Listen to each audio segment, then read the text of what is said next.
Hi HMS staff, it's David Dewitt here, testing coordinator, to go over some mandatory SOL training and just some updates and logistics.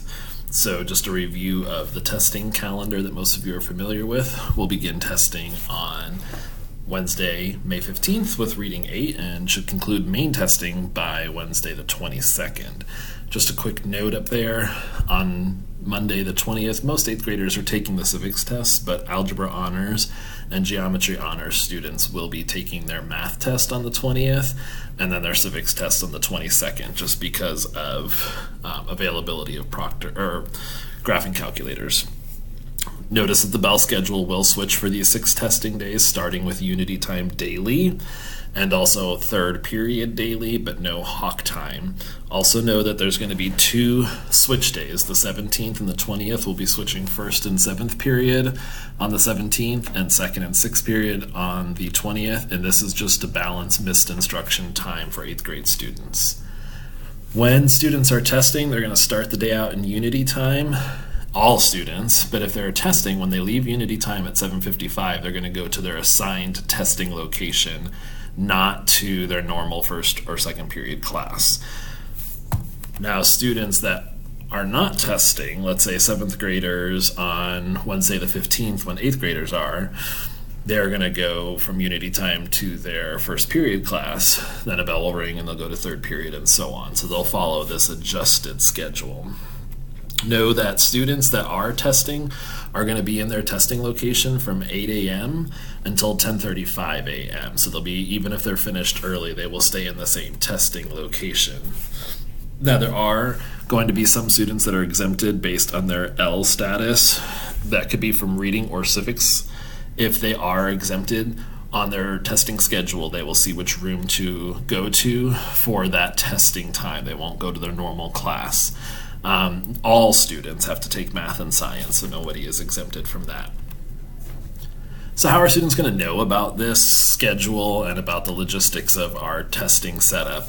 Well, in unity time on Wednesday the 8th, there's going to be a short 4-minute video in the unity time lesson slides that just goes over the schedule, the calendar, where they'll go for testing, expectations, things like bring a book to read if they finish early, etc. They'll also have a schedule that will be in your mailbox by the end of the day, May 7th, for you to hand out to your students in unity time during class on the 8th. Also, daily emails will be sent out with the list of students testing, and I'll organize that by unity time teacher so that you can find it if a student has lost their schedule or forgets where to go.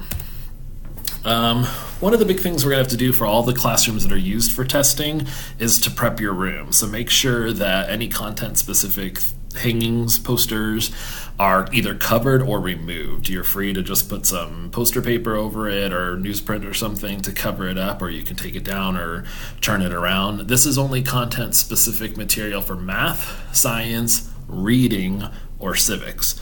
So if it's not regarding one of those 4 principles, then you're free to leave it up. For example, the no excuses writing checklist is fine because nobody's taking the writing SOL.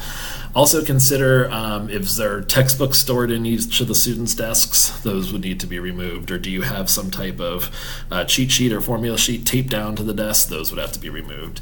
And lastly, there's no specific requirement for how to arrange your desks. Just think of an arrangement that fits for your room that would allow students maximum amount of space and a good setup for not being too close to one another where they can easily see the screen of the student next to them. I know some students or some rooms have tables instead of desks. They can face each other. We just want to minimize distractions to the students. As far as prepping your room, if you're not sure, feel free to ask me, but know that on Monday the 13th, the testing team will be around just to quickly pop in the rooms and look to see if there's anything that we feel like still needs to be covered up, and we'll just shoot you an email letting you know what might still need to be done in preparation for testing on the 15th.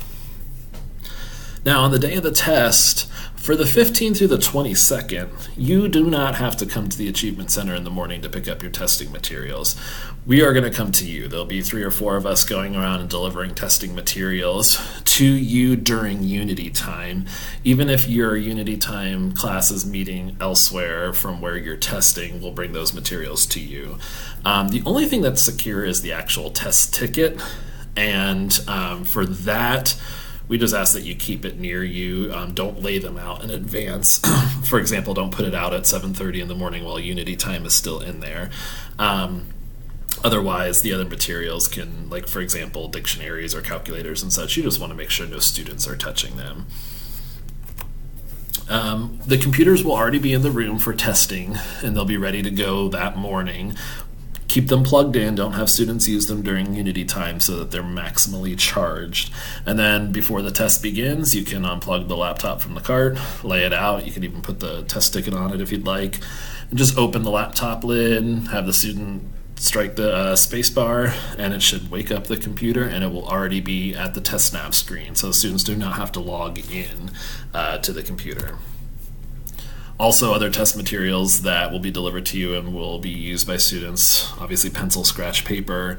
When they're in the science and math test, there will be calculators, and of course any accommodations, which will be listed on an accommodation sheet attached to your roster that day, likely to be headphones and dictionaries. An important note about accommodations is that all students that receive the audio accommodation can request read on demand, and you would read a certain question or a part of a question or even a certain word only for those audio students. This isn't read the whole test aloud, so if a student seems to be taking unusual advantage of this, call the Achievement Center and let us know. If you have a real unique accommodation that will be in your room, I will reach out to you several days before to go over that with you. So about calculators, which are available. For science, it's pretty simple. It's either a scientific or 4-function calculator. They also have a calculator available on the screen. Many students may not even want to use a handheld. For Math 8, it is a scientific calculator, and they get it for the entire test, or again, they can use the online version. Also, Math 7 honors students are actually taking the Math 8 SOL, so they will also get the calculator for the whole time. And then algebra and geometry students get a graphing calculator, and again, it is available for the whole time, and there's always an online calculator available for all of these tests that students may prefer to use. Where it gets a little tricky is the Math 7 test. The regular Math 7 SOL does not allow the use of a calculator in the first part. Then at the second part, there will be a screen that pops up for the students to enter a seal code. Proctors, you'll be given the seal code in the morning with your testing materials, and you are to go student by student when they get to that screen, which will be at various times, and tell them the seal code. It'll be a short code that they enter in order for them to access the second part of the test, which is the calculator portion. This is also when you'd give them an actual calculator to use, or again, they can opt to use the one on the screen. Keep in mind that we do have students that have a calculator accommodation, so those students would get the calculator for the entire test, even the beginning. So again, that would be on your accommodation sheet, and you would just hand them a calculator at the beginning, just like you would give a student a pair of headphones if they had that accommodation. As students are entering into the room, we want to make sure that they verify their test ticket. You're providing them the necessary materials, pen, scratch paper, that kind of such. Follow your cheat sheet about how to be ready for the test, what test is that day, and of course stick to the script. On electronic devices, they have to be turned off and away from the student's access. This includes phones, smart watches, Fitbits that can communicate information, that have a screen, even if some student comes in with like a gaming device, any of those things need to be off and away. In their backpack, which would be stored in a location in your room away from the students. If they do not have a backpack, they have to surrender that electronic device to you, and you can just keep those like on the desk or table. Now let's say that a student does not surrender their electronic device, and later on you see them with it. It falls out of their pocket, they receive a text, it dings, something like that. If there was no evidence that they were using it, they weren't texting, taking a picture, looking something up, confiscate the phone and follow the normal procedures for sending an email for an administrator to come collect that phone, just like you would on a normal class day. If you think they might have been using it, they were texting somebody, they were pointing it at the screen, possibly taking a picture, looking something up, then call the Achievement Center right away. That's likely a test irregularity that we'll have to process immediately. Attendance. Now, first of all, every morning you'll take attendance in Unity time. That way we're going to know who's in the building already. This required Ms. Niles to set up neutral days for the 6 days of testing because we don't usually have Unity time and third period in the same day. So you will have a neutral day schedule on your testing, or I'm sorry, on your SIS attendance each day, and you'll want to make sure that you take attendance only for the periods you see. Obviously, if it's an even day, don't take attendance for fifth period because you won't see them. Once the students are in the classroom for testing, check to make sure that all students are there. Any students that aren't, just in years past, use the Shield shortcut to send an email that says report students missing for testing and just let us know who's missing. At that point, wait 5 minutes. If you don't hear from us, you can go ahead and begin, and we'll come by later to pick up those absent student test tickets. These are just some reminders that we went over in March. No food or drink except for water. Make sure you're monitoring students walking around, circulating. You can check your email real quick, but you shouldn't be reading a book or engrossed in your own work. For restroom and water breaks, this is a little bit different this year. There'll be hallway monitors.